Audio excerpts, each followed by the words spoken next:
and welcome to the regular meeting of the City Council Morganton of October 3rd, 2022. I'm going to ask Chris Hawkins if he would lead us in the Pledge of Allegiance. If you'll please stand. I pledge allegiance to the flag of the United States of America and to the republic for which it stands, one nation, under God, indivisible, with liberty and justice for all. Thank you, Chris. At this time, I'll call on the Reverend George Logan with New Day Christian Church. If you'll lead us in an invocation, please. Good evening. Let's bow our heads in prayer. Heavenly Father, we thank you for this time together this evening. We thank you for the opportunity to come and to be a part of this meeting. We ask that you give each of our councilmen and the mayor wisdom to carry out the affairs of this city and this town.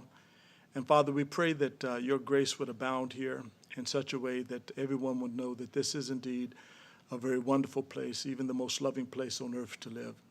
And we pray, Father, that you would order the steps of the councilmen and everyone that works in government here and everyone that works for the city, so that this town of Morganton would be just a place where people would want to come and live and would want to come and raise families and children and retire. And we ask that your blessing upon our public safety officers, the new chief, Wisnett, and we ask your protection over each one of them. And Father, that your will be done in every single place in this town. And we pray this in the matchless name of Jesus. Amen. Thank you. Thank you, George. Next, I'd like to introduce City Council. To my far right, Wendy Cato, our Mayor Pro Tem, Chris Jernigan, City Council, Louis Vina, our City Attorney. I'm Ronnie Thompson, your Mayor, Sally Sandy, our City Manager, Butch McSwain, City Council, Chris Hawkins, City Council, Renee Carswell, our Clerk to the Board, and we have interpreting for the deaf Tiffany Patterson and Ernest Williams IV.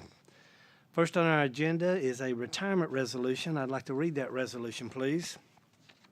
Whereas Mary E. Buchanan was employed by the City of Morganton as Customer Service Specialist in the Finance Department on June 1st, 2016, and whereas Mary E. Buchanan has faithfully served and given her time and effort for the benefit of the citizens of the City of Morganton for 6 years and 3 months, and whereas Mary E. Buchanan retired from the City of Morganton as a Customer Service Specialist on October 1st, 2022, and whereas the Morganton City Council wishes to officially recognize the contributions of Mary E. Buchanan and express their appreciation for a job well done, now therefore be it resolved by the City of Morganton that the mayor present this resolution to Mary E. Buchanan, adopted this third day of October 2022. Ronnie Thompson, Mayor, Sally Sandy, City Manager. I'm going to call on Councilman Butch McSwain if he will present that resolution. Do I have a motion to accept that resolution? Motion to adopt a resolution honoring retiree Mary E. Buchanan. Do I have a second? Second. Seconded on the move. Any discussion? All in favor of the resolution, please say aye. Aye. Resolution passes. Butch, if you make that presentation. Mary, if you'll come forward. Get Mary down here. Come on, don't be shy. And bring help if you need to.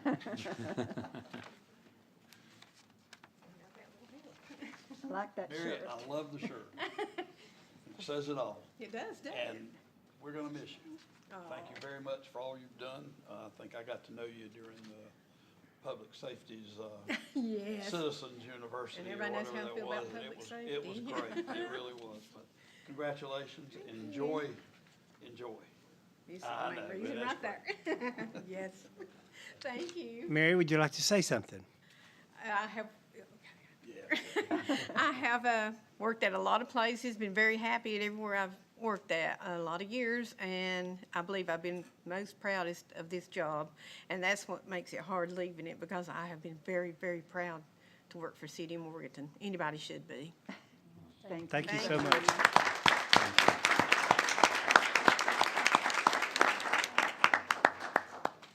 Next on our agenda is an award of a service pin to Willette McIntosh, Customer Service Specialist in Compass for 30 years.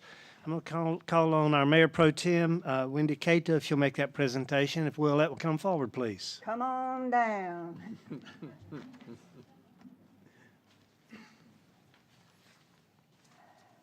Miss Willette, where do we begin?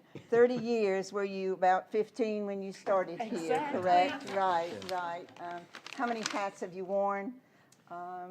For all of us here, you know, not just in Compass, but with the festival, with sharing the gift of your voice at so many events that we have done. We can't thank you enough, and thank you for not asking me to come down there to give you your service pin. And I would hug you, but I'm not sure I can. Okay, there you go. Ooh. And I know that she has a few words to tell us. You're welcome. Condensed from the original 14-page manuscript. To His Honor, the Mayor and the Council, assembled guest, a very special person is seated with me in the back, my First Lady, Frida Hanley Johnson. Her husband is Reverend Dr. Wayne Arthur Johnson Sr., who is Chair of the city's Human Relations Commission. I want to thank you, Wendy, for those words, and I know you held back, so I appreciate that. I behaved. And I promise to be brief, and no, I'm not singing, Abby. Who would have thought in a little place like Morganton, nestled on what was famously called once You can say it. You can say it. the majestic banks of the Catawba River, that this organization, this administration would be so forward-thinking that we would see everything from the premier performing arts facility in this region, the Comma, to the Greenway, to the Meadows, to the indoor pool, to the work with the Aggies, to the award-winning downtown that we have, to being one of the forerunning Main Street communities and the festivals and the TGIF and Red, White, and Bluegrass and historic Morganton, to our place as one of the foremost public power communities in North Carolina, to this very multi-use complex we are seated in tonight, to the North Carolina School, to the shopping complex. The list of accomplishments is wide and deep and varied. And it's longer than I have time to itemize. But the one I'm most grateful for is the concept, the dream, really, that the city of Morganton could operate its own municipally owned cable TV and broadband service, including now high-speed internet and voice services. It's been a surprising and challenging and rewarding journey, and for me, it's been a blessing. We've learned so much, and we've seen so much, and we've gained so much along the way. But I am today what I was then, an optimist about what the city can do. And I can tell you that 30 years is a blink of an eye. But I came out of my office. See, here's what happens. You have this meeting, and there's somebody in the building watching on Channel 2 to make sure nothing goes wrong. Chad's doing his stuff, but I watch the meeting in my office most often.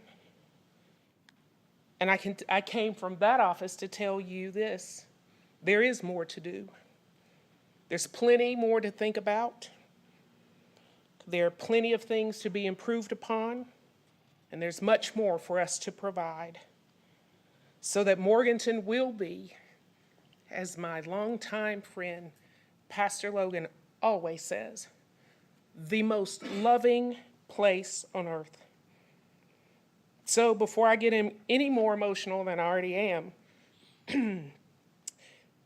to Greg Branch in the back, I know he's back there, to the Ethel, to my Lucy, Susan Lale, and the whole Compass team, to the city family, every department, to our subscribers, who are a subset of our citizens,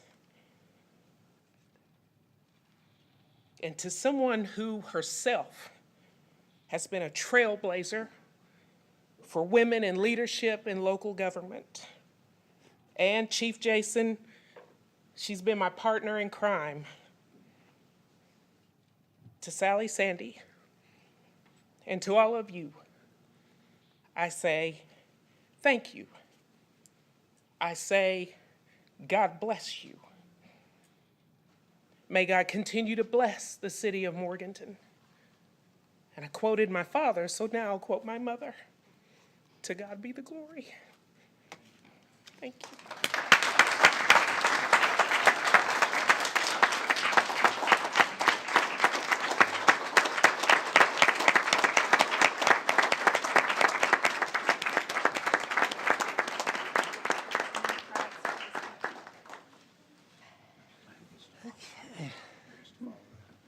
Well, thank you and congratulations. Next on our agenda is Kathy Bailey, our CEO of UNC Health Blue Ridge. Talk about the expansion. Kathy, if you'll approach the microphone, please. Hard to follow that, Kathy. Yeah, I know. You put me after Willette. Yeah, that's a tough act to follow.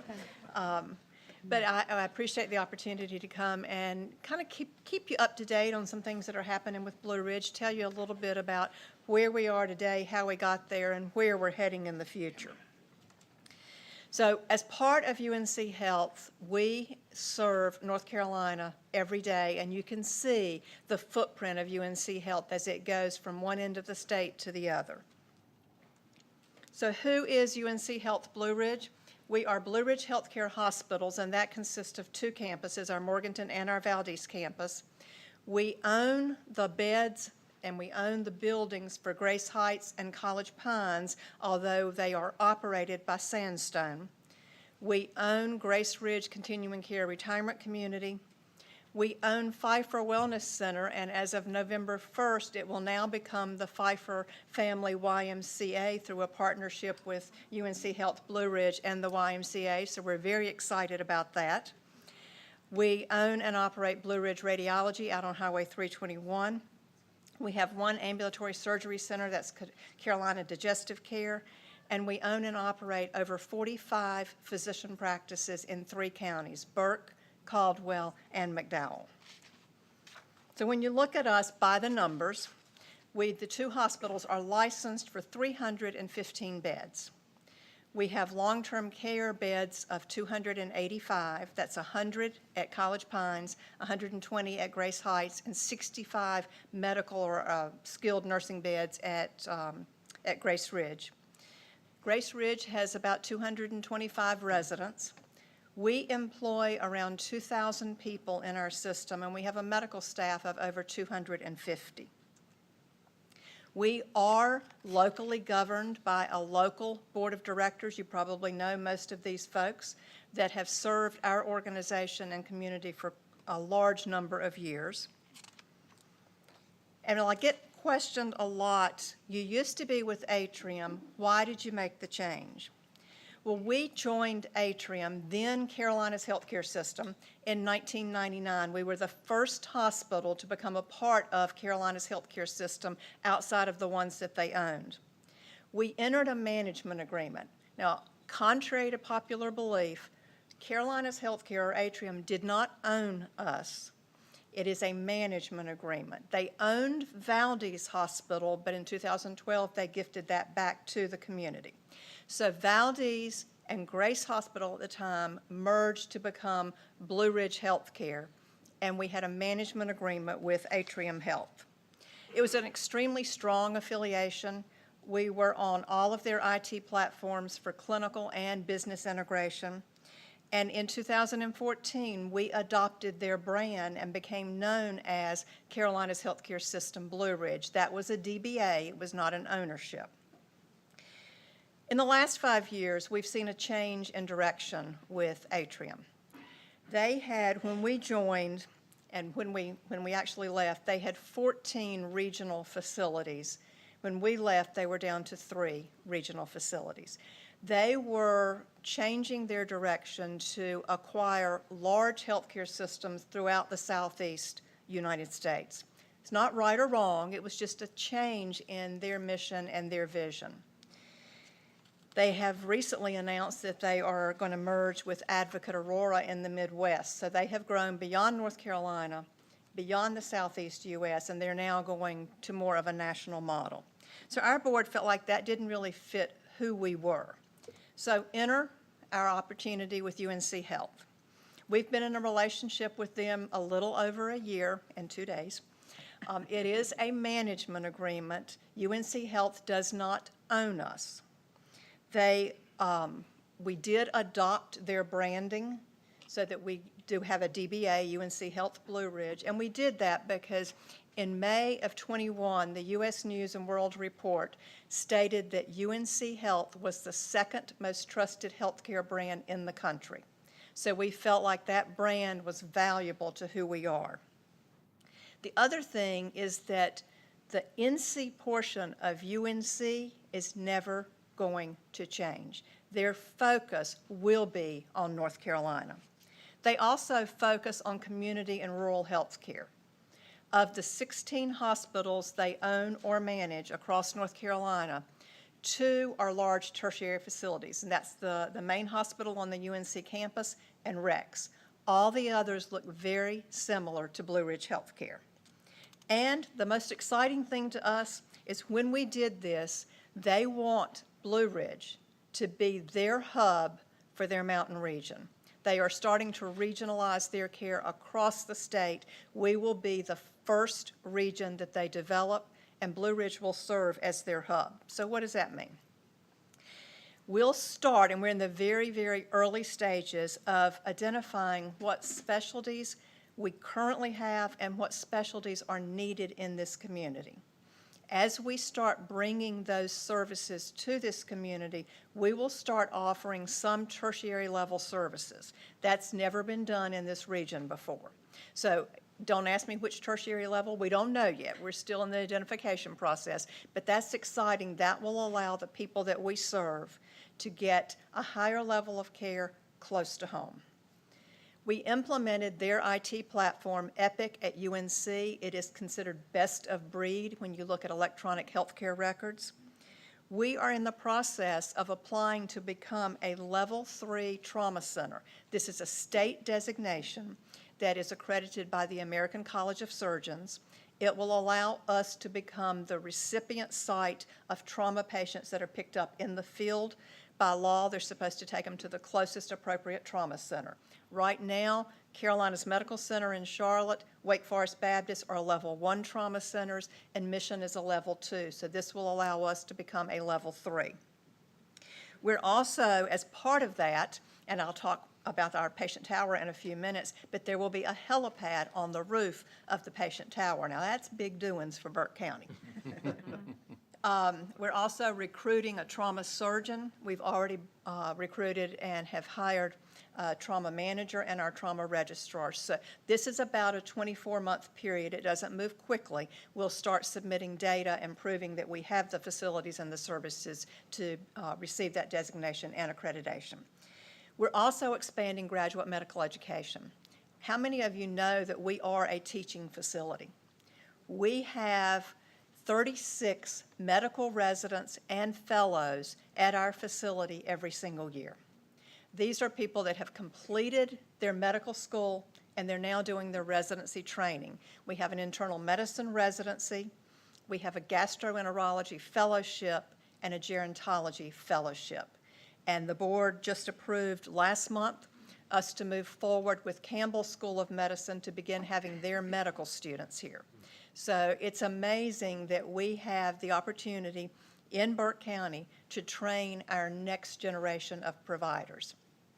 The reason this is important is that studies show that most medical residents end up practicing within 100 miles of where they did their residency.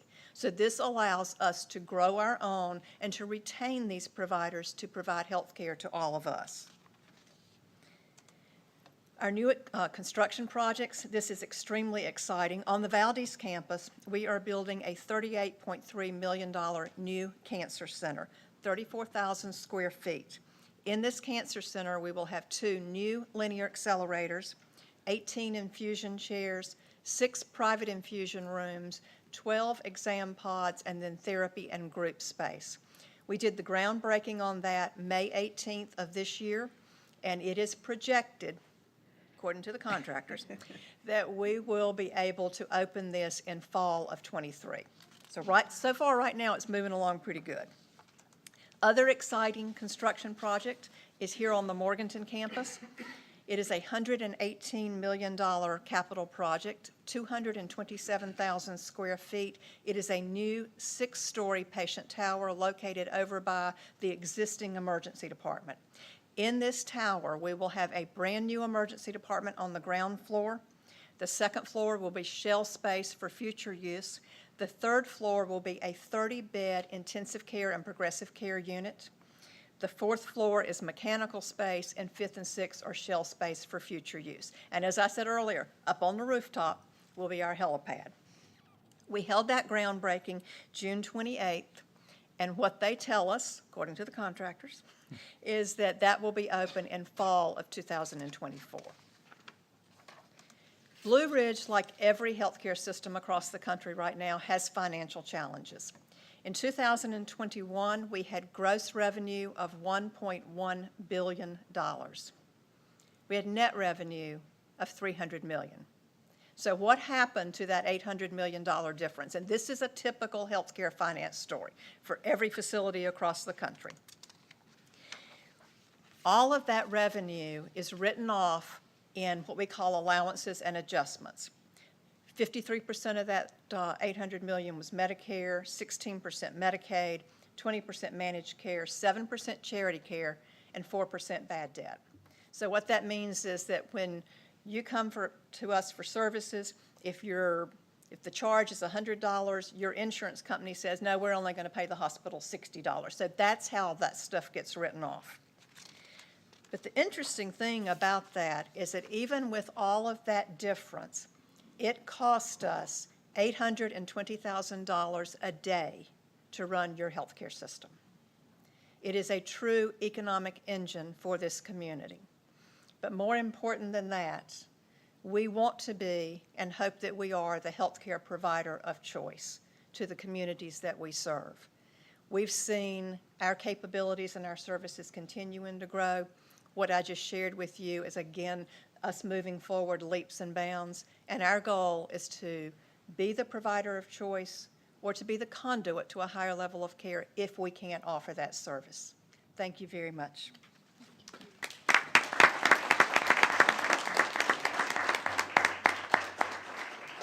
Kathy, thank you very much, and good luck with the expansion. Next on our agenda is I would like to welcome Michelle Gregory, the Miss Morganton Pageant Director, to introduce the 5 newly crowned Morganton Festival Scholarship Pageant winners. Michelle, if you'll come forward, and if they'll gather around you, or you can bring them up one at a time, please. One at a time. Good evening. I'm Michelle Gregory. This is Michelle Steele. We are the directors of the Morganton Festival Scholarship Pageant. The pageant was held on August 27th at Comma, and we awarded $4,400 in cash and in-kind scholarships this year. This is our 4th year as an event, and we are excited to announce that this year we became an official preliminary for the Miss North Carolina pageant. What that means is that our Miss Morganton and our Teen Miss Morganton will actually travel to compete in June at High Point for the titles of Miss North Carolina and Miss North Carolina's Outstanding Teen, with the hopes of being able to go on to Miss America and Miss America's Outstanding Teen. Our younger queens will accompany them as Miss Morganton's Carolina Princesses, which is a great honor for our community, and this would not be possible without the support of the Historic Morganton Festival Committee and the City of Morganton. We would now like to take this opportunity to allow each of our queens to come up and introduce themselves and to tell you a little bit about their community service platforms.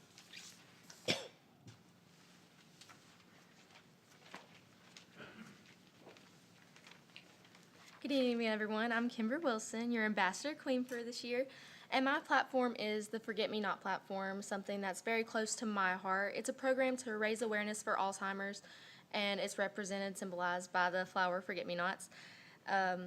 And that is something that's really close to my heart because my late aunt actually suffered from Alzheimer's. And if anybody has ever experienced anything like that or had anyone in their family that has experienced it, it's a heartbreaking disease. And it is tragic to anyone that has to experience it. And it's just something that really changes you once you see it from a perspective like mine that was so close. I have several plans this year for my platform, and they are as follows. I plan to make weekly visits to Grace Heights to sit with patients. Now, this may not seem like something big to anybody that doesn't know a lot about Alzheimer's or dementia or anything, but just being around the patients, just being someone that they get to see every week, they may not remember I'm coming, they may not remember my face or my name, but it makes all the difference, especially if they don't have someone that visits them regularly. And a lot of people think, well, what's the difference? They don't know. They do. It makes a difference. It makes the biggest difference. Just to be someone they can see, they know it's a positive person to see. So I plan to do that every single week without fail. I also plan to go to elementary schools for some help.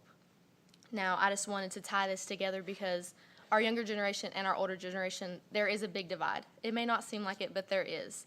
And I plan to go to the elementary schools and have them make cards, just something for maybe the kindergartners, the first graders, anybody really, to just make cards that I can take on my weekly visits, just for them to read, just for them to look at the pictures they've drawn. And this will really be wonderful for the patients if they have grandchildren or if they just love kids. That is something that it sticks with them even as they lose themselves. If they love children, if they love their grandchildren, they do. This will make the biggest difference. I also plan to tie my cheer team into this. I am the captain of Patton's cheer team, and I'm going to get my fellow cheerleaders to help me with this. We're going to make blankets for the patients as well, just little tie blankets. You can buy the materials from Joann's. It'll be something simple, but it will make a difference. They can have it on their beds. It can be something that is for them. It's not something that has been given to them by the facility. It's something personal to them.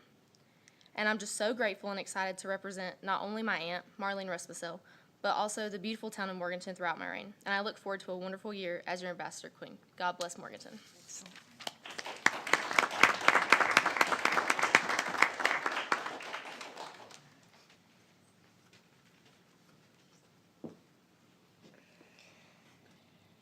Good evening. My name is Rebecca Feltz, and I'm a little Miss Morganton.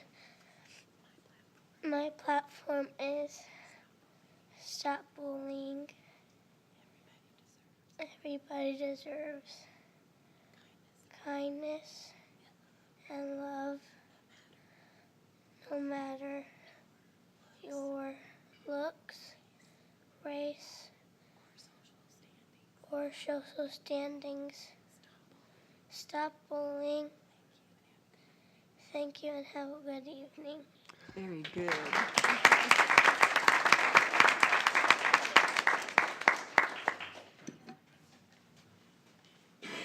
Good evening, ladies and gentlemen. I am Junior Miss Morganton, Gianna Rametti, and my service is the West Marion Community Forum, where we strive to make the community a better place.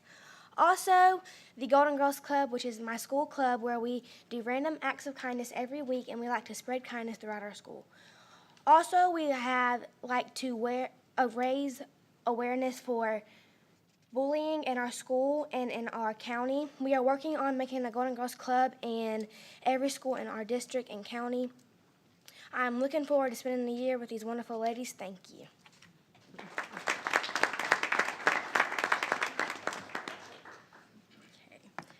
Good evening, ladies and gentlemen. I am Mia Westerfield, your teen Miss Morganton, and I wanted to start off by saying how much of an amazing opportunity this is to serve with these lovely ladies back there and just to get to represent such an amazing title and get to follow under the leadership of these beautiful women that direct our pageant. So my platform is Backpack Buddies, and if someone came up to me and told me what that was, I would not know what it is. So a word I would use to describe it is giving and supporting children in their education. And this means a lot to me because my mom works in the school system, and growing up in it, I got to see firsthand what happens and to see how kids like really need resources to grow up. So I think that if we supply them with the resources, that they would have a mindset to work hard in their education. And my parents always told me growing up that you should have a strong education and work hard. And that has really followed me through life because I like to believe that someone might be able to take everything from me, but they cannot take my education and my knowledge. And I just really want to support these kids and let them know young that they have someone to support and supply for their education. So since we've been awarded these titles not too long ago, I haven't had time to really get out there and work on it, but that doesn't mean I haven't been working from behind the scenes and figuring out my plan. So far, I have donated to Glen Alpine Elementary for their school lunches and breakfasts and just giving them something to start off with, and I plan to do that again. I've also been working with our amazing Ambassador Queen, Kimber Wilson, to give back to the community in our schools. We plan to do a school supplies bag drive to the elementary schools, middle, and high schools so that kids can go pick up the school supplies if they need it, and it's there for them. We also have already started talking about our plan for the Christmas Toys for Tots drive, and we plan to have one for each elementary school, I think. I'm pretty sure one for each elementary school. And we are just really excited to give back to these kids and make sure that they know someone is there to support their education. And for the last time, I am Mia Westerfield, your teen Miss Morganton. Thank you so much.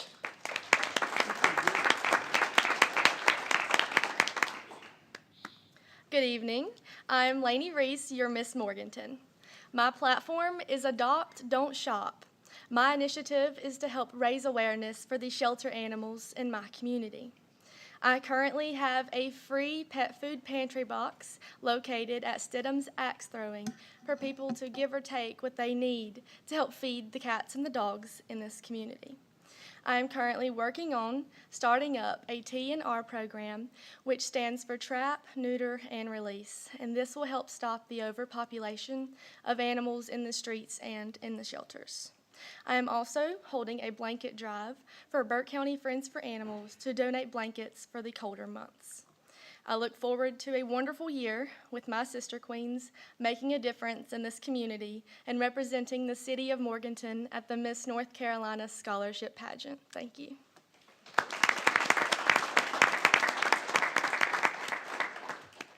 We will have our official Miss North Carolina crowns and sashes within the next week or so, and we're going to have a ceremony where we present the queens with their sashes, and we would like to invite the city council to come and join us. We'll send out an official invitation. Thank you for having us here tonight. Thank y'all so much.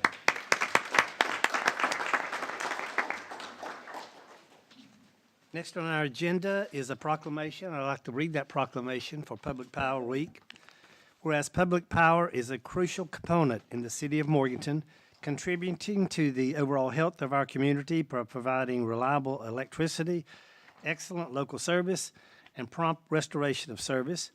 And whereas North Carolina's more than 70 public power cities and towns are among more than 2,000 across the country, and whereas many of North Carolina's public power cities and towns, including Morganton, have been electric providers for more than 100 years, assisting their communities through boom times as well as during pandemics and economic downturns, and whereas public power meets the electric needs of 49 million Americans who make up almost 15% of electricity consumers, and whereas North Carolina's public power utilities are valuable community assets that contribute to the well-being of the community and provide economic development opportunities, and whereas North Carolina's public power utilities are dependable institutions that are committed to providing excellent service and a commitment to community, with Morganton's reliability rating consistently exceeding 99%, now therefore be it resolved that the city of Morganton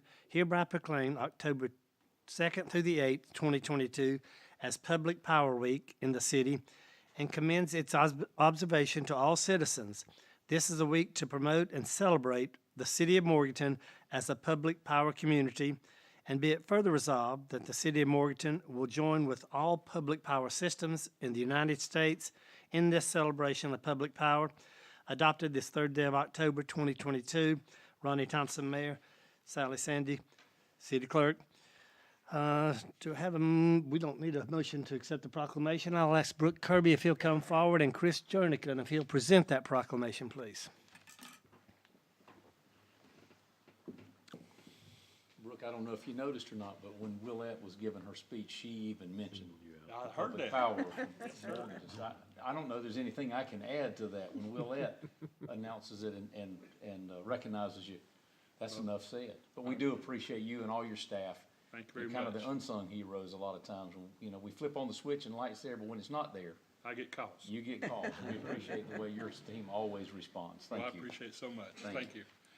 I won't take but a minute time after Willette's eloquent speech and the beautiful women here. I'm a sorry act to follow. But I do want to thank my crews, my people working in the electrical department, as well as the other departments in the city, because our paychecks say the city of Morganton. And we all work together as a team to provide Morganton with the best we can. And I do want to make this short announcement. We have a customer appreciation table out in the lobby where you can take selfie pictures. They'll be posted on the city's social media at #, wait a minute, that's not #, hashtag. I don't do social media. Lord of mercy. Hashtag Public Power Week, hashtag 2022 PPW, and hashtag City of Morganton, where you can also enter to win 25 energy kits that we're giving away daily. We'll have random drawings for bill credits to electric customers. We also will have giveaways to like lollipops, pens, coloring books to the children. We'll also have energy savings ideas and literature at the table in the lobby. And on our Compass website, we'll also be running 2 videos a day highlighting the work of the electrical department. Again, most of all, I want to thank the people of Morganton for their support. Thank you. Brooks, before you go, we've just dedicated a new substation, and correct. and some people may have read about it in the paper, but I'd like for you to just give us a brief summary of the cost, what it's going to do, and how it's going to improve service. We started this project about 1.5 years ago, $3.5 million approved by the city council to replace our substation at behind Case Farm on Rand Street. That station was so small, as we said earlier, you couldn't drive a wheelbarrow in there, much less a truck. The new station's on Coal Chute Road with property allotted to the North Carolina School of Science and Math. We appreciate that. And it's going to serve the southern part of the city and the eastern, some of the part of the western part, as well as downtown. It is big enough to handle nearly all of the city's load if it comes to that, if we lost the other stations.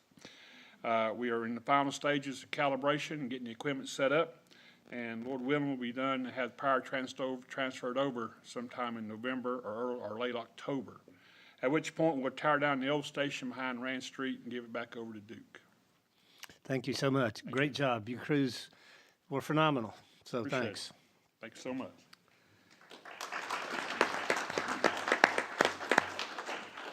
Next, we have a proclamation concerning Fire Prevention Week 2022. Whereas the City of Morganton is committed to ensuring the safety and security of all those living in and visiting our community, and whereas fire is a serious public safety concern, both locally and nationally, and homes are the location where people are at the greatest risk from fire, and whereas working smoke alarms cut the risk of dying in reported home fires in half, and whereas the City of Morganton residents should be sure everyone in the home understands the sounds of the smoke alarms and knows how to respond, and whereas City of Morganton residents who have planned and practiced a home fire escape plan are more prepared and will therefore be more likely to survive a fire, and whereas the City of Morganton residents will make sure their smoke and carbon monoxide alarms meet the needs of all their family members, including those with sensory or physical disabilities, and whereas City of Morganton first responders are dedicated to reducing the occurrence of home fires and home fire injuries through prevention and protection education, and whereas City of Morganton residents that are responsive to public education measures are better able to take personal steps to increase their safety from fire, and whereas the 2022 Fire Prevention Week theme is Fire Won't Wait, Plan Your Escape, effectively serves to remind us it is important to have a home fire escape plan. Therefore, I, Ronnie Thompson, Mayor, do hereby proclaim October 9th through the 15th, 2022 as Fire Prevention Week throughout the city, and I urge all in our community to plan and practice a home fire escape for Fire Prevention Week 2022 and to support the many public safety activities and efforts of the City of Morganton Fire and Emergency Service adopted this third day of October 2022. Ronnie Thompson, Mayor, Renee Carswell, City Clerk. I'll ask Chris Hawkins if he'll provide that proclamation to Israel Gibbons. If he'll come forward.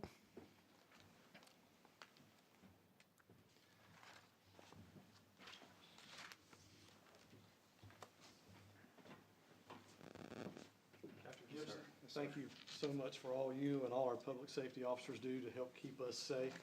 And especially during Fire Prevention Week for helping remind all of us as homeowners to have a home fire escape plan, to practice it and have a safe place to meet outside, and also to check our smoke alarms and carbon monoxide detectors to make sure they're working properly. And on behalf of City Council, it's an honor to present you with this proclamation. Thank you, sir. Thank you very much. Israel, give us an update. All right, just before we get into much of the fire prevention things that we got going on, I just want to cover a couple of things for some fire safety tips. Just as the holiday seasons approach, along with cold weather, there's some things I'm going to go over some stats on what the top 5 causes of fire is and some tips to be aware of as these times come among us. Cooking is obviously the number one reason for fire, and that is nationwide. These stats come from the U.S. Fire Administration. Those stats, if you look it up in our system for the City of Morganton, mimics that as well. Cooking is the number one cause of fire in the U.S. today, and do not leave the kitchen or cooking devices unattended, and set timers to remind you for those times that go off so you not leave something unattended too long. Heating is the number 2 cause of fire. No matter what your heating of your home is or in your commercial occupancy, either way, half of all equipment fires are reported during the months of December, January, and February. So those months are coming up, so please be aware of that and keep situational awareness of all those appliances and keep those safe. Anything that can burn at least 3 feet away from that equipment, and it would be advisable to have heating equipment and chimneys cleaned or inspected annually before you start them up each year. And actually, we just had a particular event this past week in regards directly to that. Wiring, Christmas, of course, and decorating seasons are coming up, and everybody's starting to put their pretties out. So wiring fires is the third number one reason for cause of fire in the nation. 6% of all home fires and 11% of all home fire deaths come from wiring incidents. Cords or plugs involve 7% of home fires and fire deaths, and extension cords dominate the cord category. Christmas is coming up, so please be sure to use proper size wiring and extension cords, and don't be using lamp cords to supply power to your space heaters. Okay. And skipping on down, candles account for the 5th top reason for fires. So please be vigilant when burning candles in your home, keeping all combustibles away and blowing them out before obviously going to bed at night. So directly with fire prevention, every year there's a common theme in regards to fire prevention, and it evolves around reacting to operable smoke and alerting devices for fire and smoke. This year's theme, of course, is fire escape plans, spawning from the theme of fire won't wait, plan your escape. However, the importance of having properly operating alerting devices is paramount for early detection to give civilians time to react and escape, whether it's your own home or commercial occupancies. So don't raise your hand to this, but how many homeowners actually plan and practice a home escape plan, okay? So being desensitized to evacuating to the sound of a smoke detector activation in your own home sets precedents of one's actions when found in the same situation in a commercial setting. We as the fire department see this over and over again, responding to alarms, and no evacuation procedures are in process upon our arrival. The common is no one gets out unless visually seeing threat this day and time. This delays reaction time and could result in a catastrophic result, such as the Rhode Island Station nightclub fire in 2003, which resulted in 96 deaths. So today's homes burn faster than ever, and you may have as little time as 2 minutes or less due to the materials that our homes and our contents in our homes are made of today, until the fire consumes your living area. Your ability to get out of your home during a fire depends on early warning from smoke alarms and advanced planning. Please prepare and take heed of all the warning alarms at home and in commercial areas. There's multiple types of alerting devices, including hard of hearing devices, bed shakers, carbon monoxide, etc. So to accommodate each person's home today, if anyone has any questions about the installation or where to purchase these above, you can contact Public Safety. We'll help you out with that, our website, or post on our social media as well. The Public Safety Fire Division is striving to provide public education and fire prevention to accommodate those in great need with detectors if needed. We currently have 17 fire prevention events scheduled in the month of October starting tomorrow. And we have installed 54 smoke detectors throughout a grant-funded canvas within our jurisdiction this year. And for anyone that has disabilities or has detectors that needs help placing them or has questions about installation, locations for that as well, if you will contact us, we'll be more than happy to answer any questions you have or help as we can accommodate. Thank you very much. Israel, thanks so much. Thank you, thank you. I have several announcements. Beginning in 2022, the City Council proclaimed that October 22nd would be celebrated annual as, quote, Daniel Morgan Day. October 22nd, 1784 is the date the North Carolina Legislature established the city of Morganton, naming it for Revolutionary War hero General Daniel Morgan. This year, various organizations will celebrate the city's 238th birthday. Under Public Works, the City of Morganton Public Works will begin running leaf collections route this month and will continue collecting leaves for citizens free of charge as needed through January. To help us help you, there are some general guidelines, and these are important. Public Works will collect leaves every 2 weeks during leaf season from October through January at no charge to residents. After January, residents must pay $25 to have those loose leaves collected. Residents should pile their leaves as close to the road as possible without blocking the road or sidewalks.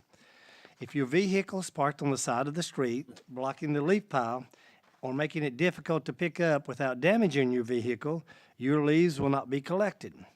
Please keep your leaf piles free of sticks, debris, branches, and other miscellaneous items.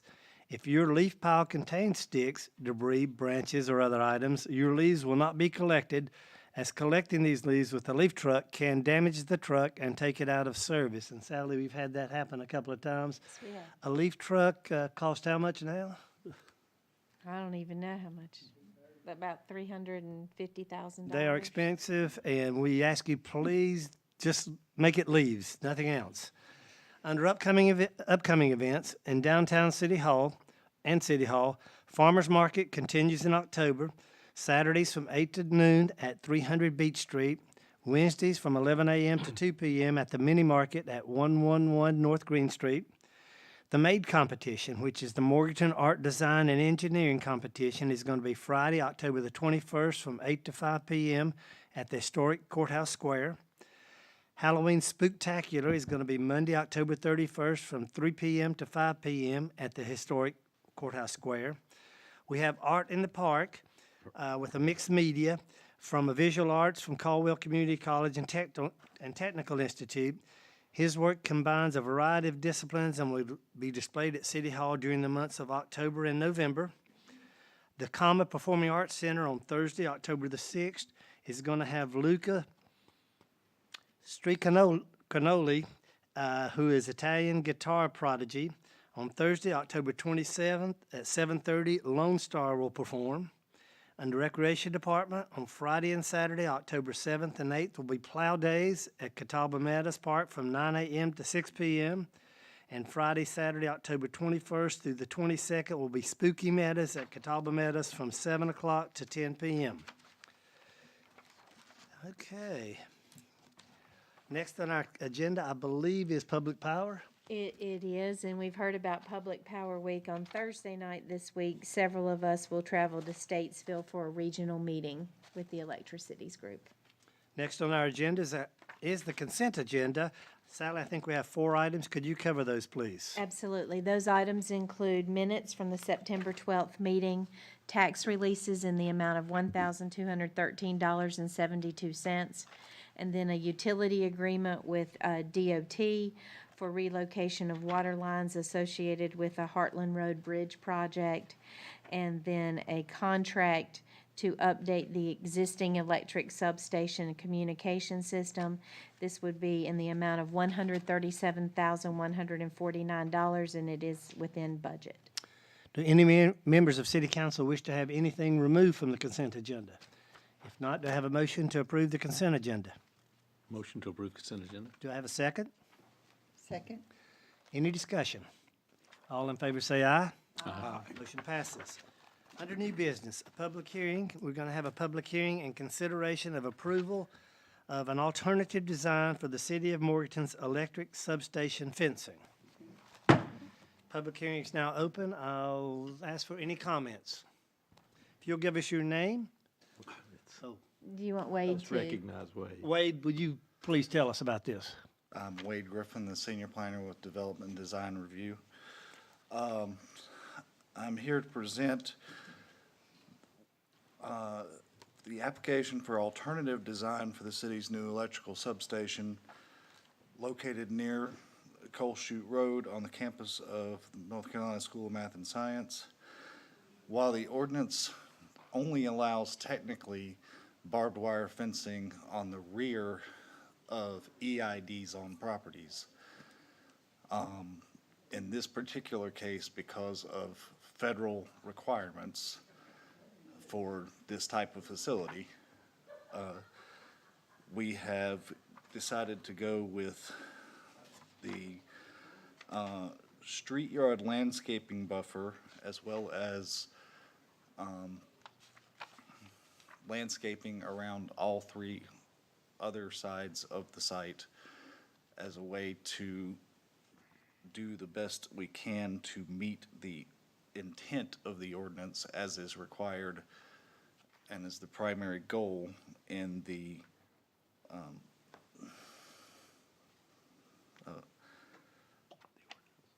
alternative design, which is section 2.2.7 out of the ordinance.